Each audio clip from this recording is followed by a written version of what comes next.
د خوست قلندر ولسوالۍ اړوند د دوه مندو په سیمه کې د یادې ولسوالۍ د ودانۍ چارې پیل شوې. خوست مرستیال والي مولوي محبوب شاه قانت وایي چې په نوموړې ولسوالۍ به 20 میلیونه 2,99,000 افغانۍ لګښت راشي چې په دریو پړونو کې به د جوړولو وروسته ګټې اخیستنې ته وسپارل شي.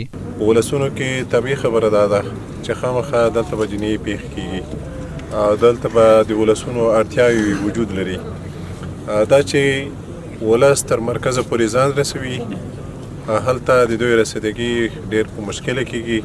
واټن موجود ده تر څو د ولس او د حکومت په مابین کې دغه واټن ډېر کم شوی وي، یعنې د ولس دروازې ته حکومت رسیدلی وي او ولس هم د دولت دروازې ته رسیدلی وي، په ډېره اسانتیا د دوی هغه مشکلات حل شوي وي.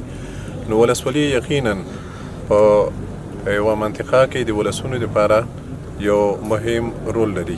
د قلندر ولسوالۍ اوسیدونکو ژمن سره په خبرو کې یو ویل پخوا چې د امنیتي ستونزو له امله د قلندر ولسوالۍ په مرکز کې موقعیت درلود، نو په همدې اساس به یې له یوې خوا اقتصادي ستونزې ګاللې او له بلې خوا به یې د کارونو پر مهال خنډونه رامنځته کېدل. د دوی په خبره چې په سیمه کې د ولسوالۍ په جوړېدو سره به یې ذکر شوي ستونزې هوارې شي.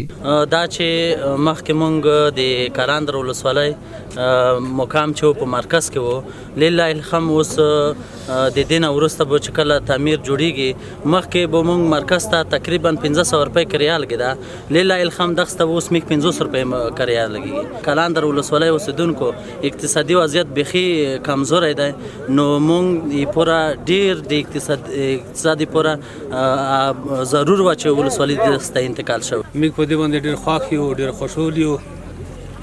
د ولسوالۍ سره خو دغه سیمې ته د خلکو ته ډېر سهولتونه روڅي او کلینیکونه به روڅي، مکتبونه به روڅي، سړکونه به ترمیمېږي او د دولت هر رقم ته خدمات چې دي دا په ولسوالۍ تړلي دي.